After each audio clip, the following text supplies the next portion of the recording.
حدیث مبارکہ میں آتا ہے کہ جو بندہ سچی توبہ کر لیتا ہے اللہ تعالیٰ نام اعمال سے گناہوں کو بھی مٹوا دیتے ہیں، اس کے اعضاء کو بھی وہ گناہ بھلا دیتے ہیں، اور زمین کے ٹکڑوں کو بھی وہ گناہ بھلا دیتے ہیں، حتیٰ کہ قیامت کے دن اس کے گناہ پہ گواہی دینے والا کوئی بندہ ہی نہیں ہوگا۔ اللہ تعالیٰ اتنے کریم ہیں۔ آخر پر فرمایا کہ ایک ذرہ اگر نیکی کا کیا ہوگا تو وہ بھی پائے گا، اور ایک ذرہ برائی کا کیا ہوگا تو بھی پائے گا۔ اس لیے کوئی بھی نیکی جو ہم کر سکیں اللہ کے رضا کے لیے، اس کو چھوٹا سمجھ کے چھوڑنا نہیں چاہیے، اور کوئی گناہ جس سے ہم بچ سکیں اس کو چھوٹا سمجھ کے کرنا نہیں چاہیے۔ امام غزالی رحمۃ اللہ علیہ خواب میں نظر آئے، کسی نے پوچھا کہ حضرت آپ کا آگے کیا بنا؟ آپ نے تو کتابیں لکھی تھیں کہ امت کے خطباء اس سے فائدہ اٹھاتے ہیں، علماء فائدہ اٹھاتے ہیں، فان لگے ان کتابوں کا تو تذکرہ ہی نہیں آیا۔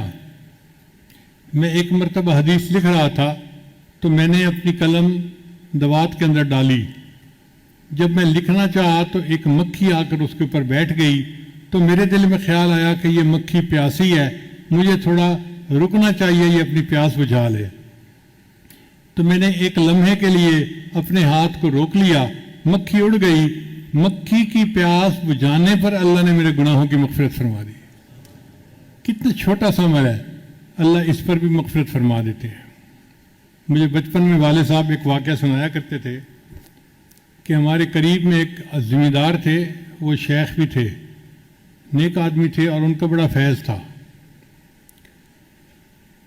سال میں ایک ایسا موقع ہوتا ہے جب چارے کی قلت ہوتی ہے، تو امیر لوگوں کے جانور تو چارہ کھا لیتے ہیں، غریبوں کے پاس چارے کی کمی ہوتی ہے تو وہ چارہ خریدتے ہیں۔ اب جو خرید نہیں سکتا وہ چوری کر لیتے ہیں۔ تو انہوں نے دیکھا کہ ان کا چارہ کم ہو رہا ہے، انہوں نے اعلان بھی کروایا کہ بھئی میرا چارہ ضرورت کے لیے پورا ہے تو میرا چارہ کوئی استعمال نہ کرے، مگر چارہ روز کم ہوتا جا رہا تھا۔ ایک دن انہوں نے ارادہ کیا کہ آج میں رات کو پہرا دوں گا، اور اگر کوئی بندہ اپنی بکریاں چرانے آیا تو میں اس کو پکڑ کے شرمندہ کروں گا کہ تو کیوں بے اجازت یہ کام کر رہا ہے۔ وہ ایسی جگہ بیٹھ گئے جہاں کسی کو نظر نہیں آتا تھا، مگر وہ دیکھ سکتے تھے۔ جب کافی رات ہو گئی تو کچھ بکریوں نے آ کے چرنا شروع کر دیا۔ وہ اٹھے اور انہوں نے اس بندے سے دور سے پوچھا، ارے تم کون ہو؟ تو اس کا نام احمد تھا، احمد نبی علیہ السلام کا نام ہے۔ تو انہوں نے پوچھا کون ہو؟ اس نے کہا جی احمد ہوں۔ تو نام سن کے ان کا دل خوش ہو گیا، کہنے لگے احمد ہے تو پیا چرا، اگر تو احمد ہے تو پھر چراتے رہو۔ اب یہ بات اللہ کو اتنی پسند آئی کہ وہ فرماتے ہیں اللہ نے میرے سب گناہ اس بات کرنے پر بخش دیے کہ تو نے ایک بندے کو کہا تھا احمد ہے تو پیا چرا۔ تو یہ چھوٹی چھوٹی چیزیں جو ہم بھول جاتے ہیں، قیامت کے دن بخشش کا باعث بن جائے گی۔ زبیدہ خاتون ایک نیک ملکہ گزری ہے، قرآن پاک سے بہت محبت تھی۔ اس نے 300 ایسی لڑکیوں کو رکھا تھا جو حافظہ تھیں، اور گھر کی مختلف جگہوں پہ اس کو روزانہ بٹھاتی تھی اور کہتی تھی کہ ہر وقت قرآن کی تلاوت کرتے رہو تاکہ میرے گھر میں ایک کونے سے دونے کے قرآن کی آواز آتی رہے۔ پھر اس کو پتہ چلا کہ جو لوگ حج پہ جاتے ہیں تو راستے میں ان کو ایک جگہ سے گزرنا پڑتا ہے جس کا نام ہے رب و خالی، سعودی عرب کا وہ حصہ ہے، اب بھی اس کا نام رب و خالی ہے، اس وقت بھی وہاں پانی نہیں ہے۔ تو بوڑھوں کے لیے وہ ایک ہفتے کا سفر مشکل ہوتا ہے، اور اگر پانی ختم ہو جائے تو کئی لوگ مر بھی جاتے ہیں، تو لوگ حج پہ نہیں جاتے تھے۔ تو زبیدہ خاتون نے اپنے خاوند ہارون رشید کو کہا کہ آپ ایک نہر بنوا دیں جو دجلہ فرات سے نکلے اور میدان عرفات تک جائے۔ اس نے کہا بڑا خرچہ آئے گا، کہنے لگے فکر نہ کریں، جو میرے پاس زیورات ہیں نا میں وہ سب لگا دوں گی، اور میں نہر بنوانا چاہتی ہوں۔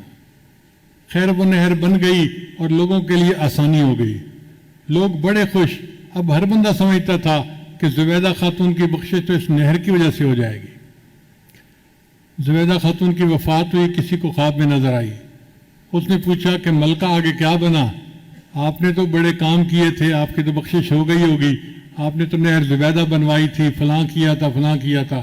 اس نے کہا نہیں، ان چیزوں کا تو تذکرہ ہی نہیں آیا۔ اس نے کہا پھر کیسے ہوئی؟ اس نے کہا کہ اللہ رب العزت نے فرمایا کہ ایک مرتبہ تو کھانا کھا رہی تھی اور کھانے کے دوران اذان کی آواز آئی تو تیرے سر کے اوپر دوپٹہ پورا نہیں تھا، آدھے سر پہ تھا آدھے پہ نہیں تھا، تو اللہ کے نام کے ادب کی وجہ سے تو نے لقمے کو نیچے رکھ دیا اور پہلے دوپٹہ ٹھیک کیا پھر لقمہ کھایا۔ یہ جو لقمہ کھانے میں تم نے دیر کی، یہ میرے نام کے ادب کی وجہ سے کی، اس پر میں نے تیرے سب گناہوں کو معاف کر دیا۔ وہ عمل جو ہمیں یاد بھی نہیں ہے وہ بخشش کا ذریعہ بن جائیں گے، چونکہ انہیں اللہ کے لیے کیے ہوں گے۔ اس لیے چھوٹے عملوں کو چھوٹا نہیں سمجھنا چاہیے، کرنا چاہیے جتنا کر سکیں۔ دعا ہے اللہ تعالیٰ ہمیں نیک اعمال کی توفیق عطا فرمائے اور قیامت کے دن ہمیں سرخرو فرمائے اور اپنے محبوب صلی اللہ علیہ وسلم کے قدموں میں جگہ عطا فرمائے۔